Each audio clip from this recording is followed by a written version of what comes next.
In this video, we'll share our cruise to and into the Discovery Islands of British Columbia, Canada.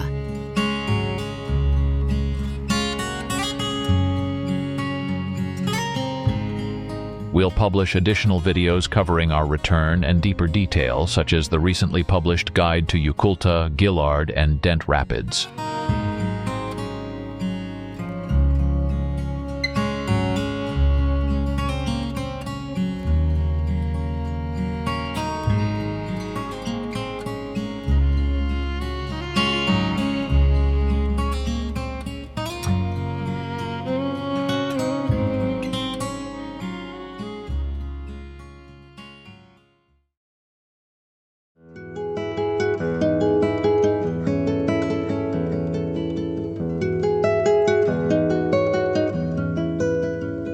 From our home port in La Conner, Washington, we traverse the San Juan and Southern Gulf Islands, making Newcastle Island near Nanaimo our first stop. Weather caused us to pause in Comox on Vancouver Island, before continuing the next day to our first stop in the Discovery Islands' Gorge Harbour on Cortes Island. From there, we cruise through Yuculta, Gillard, and Dent for a magical stop in Shoal Bay. Only 6 nautical miles farther on, we stopped at Blind Channel for another great experience. With currents in our favor, we effortlessly moved through Seymour Narrows for an overnight stay in Campbell River. A weather window motivated us to leave early for another night on the Ball near Newcastle Island, followed by an equally early passage through Dodd Narrows, a brief stop in Montague Harbour, and a restful night in Reed Harbour of Stewart Island. As always, we concluded our cruise in La Conner, where we left with a full 145-gallon tank of diesel, 45 gallons of filtered fresh water, ample hot water, a 40-gallon holding tank that we still cannot get completely empty, fully charged 480 amp hours of batteries, and plenty of propane for our cooking needs. In total, our plan called for 388 miles of cruising in 10 days. Half of those days and nights would be away from utilities, so we should get some useful resource data to conclude the long-term review for Emerson.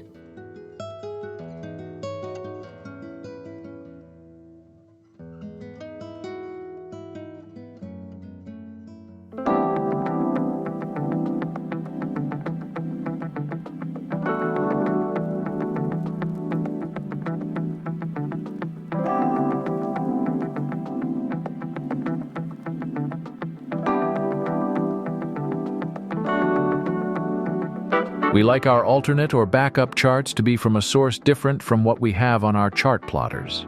These charts are provided by a Norwegian company named Orca, and we like them quite a bit. Their routing algorithm is also much better than what we used previously. In fact, all of our preloaded routes were created using Orca.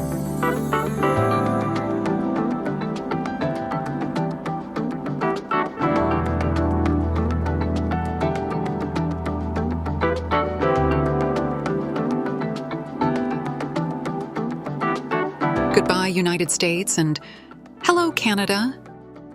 Remember this BC ferry? It seemed in a hurry to get to Active Pass.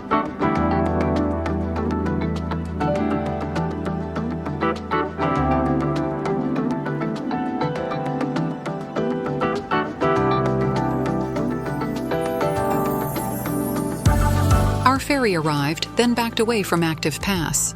It had some oncoming traffic in the form of 2 additional ferries and a tugboat towing several barges. We tried to think of a better case for AIS and monitoring the local vessel traffic control channel on our VHF. Couldn't think of one.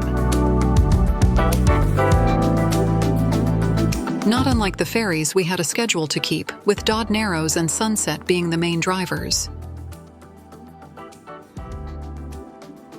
What could go wrong?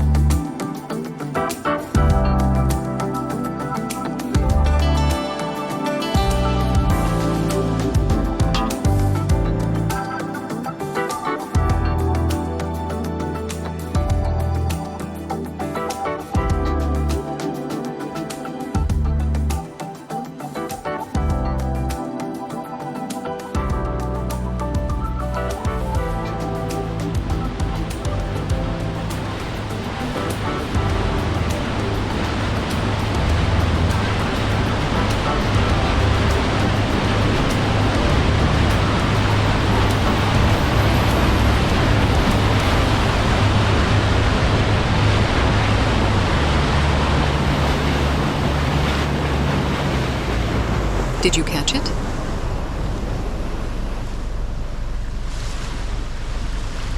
Let's zoom in.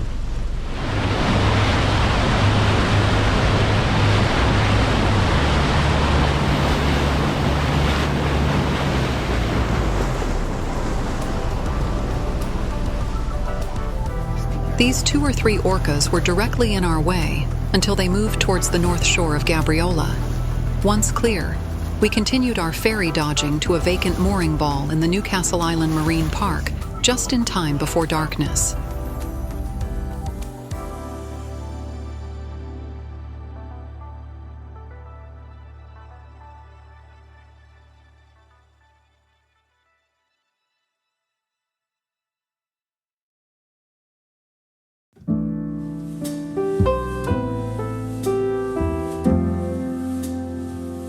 We had planned to go all the way to Gorge Harbour today, but the weather changed our plans.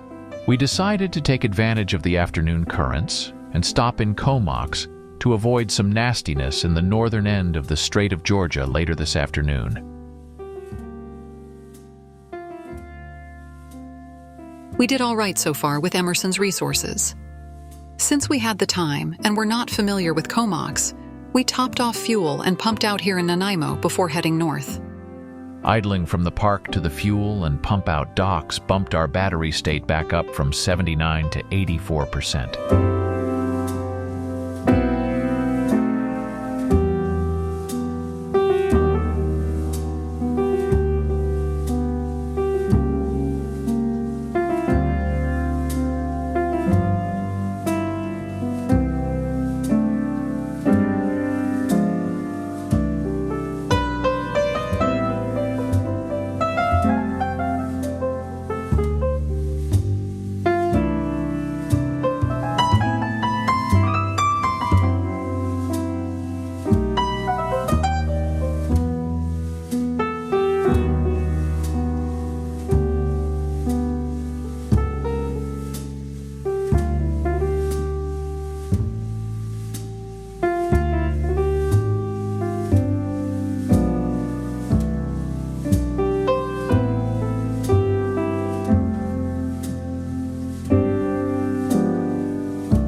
As the weather cleared and the winds and currents aligned, we made straight for our destination, leaving Vancouver Island behind.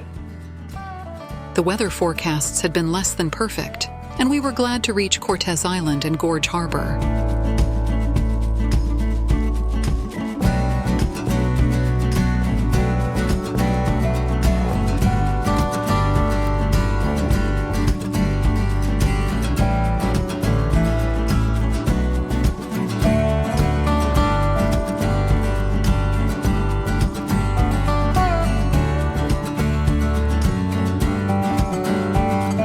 It felt a bit like pirates sliding into their secret anchorage. Aye, aye, Captain. Looking forward to some grub, you scurvy buccaneer. I think she's making fun of me.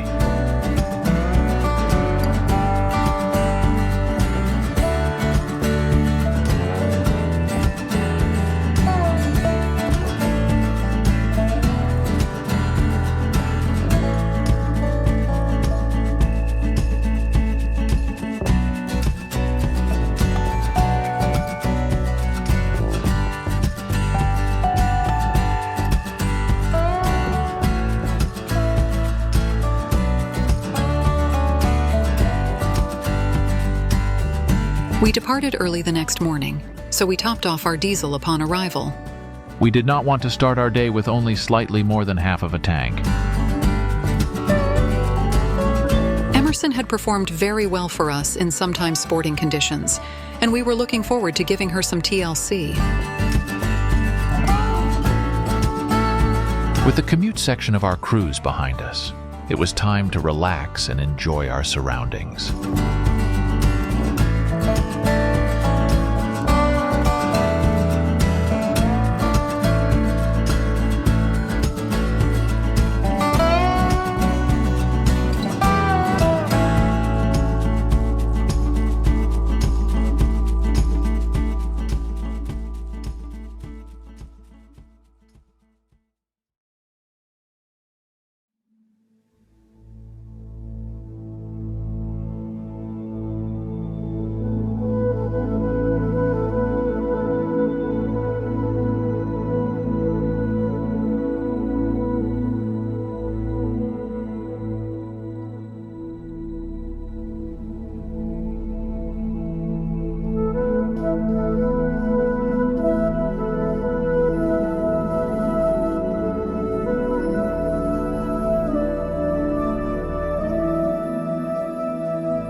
Uganda Passage represents a significant shortcut towards the rapids. This could be tricky at low tide or when there is a lot of debris in the water.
We just published a separate video of the passage through these 3 rapids. We'll link it here. In that video, we show current and boat data with continuous footage for those who, like us, like to put their minds at ease before tackling something new.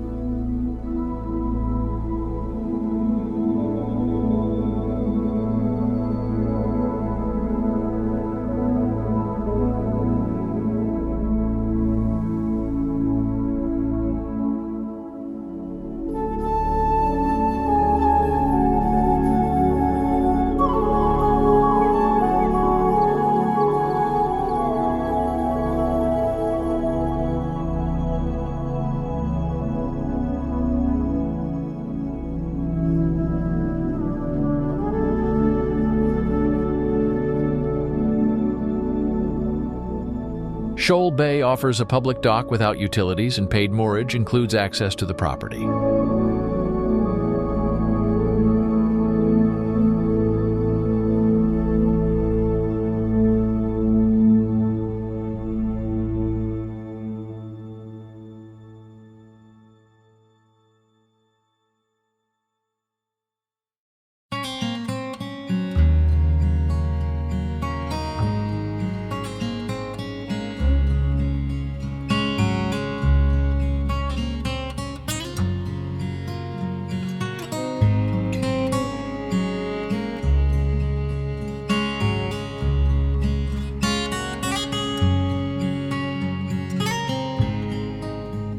We had heard about sea wolves, a local subspecies that get 90% of its food from the sea. Maybe we'll see one. Bear sightings are probably more likely.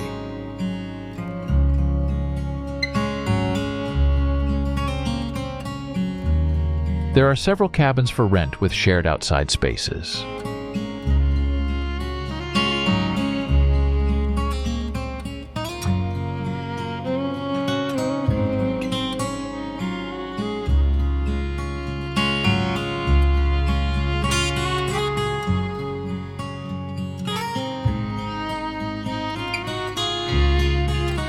Maybe we'll sit here someday with friends or family, admiring the view. For today, Emerson's Flybridge will do as our dinner venue.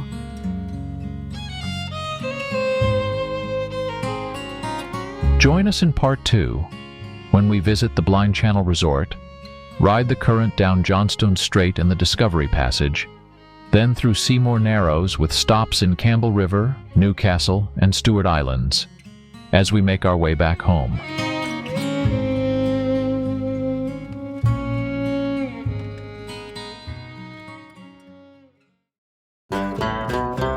Thank you for joining us.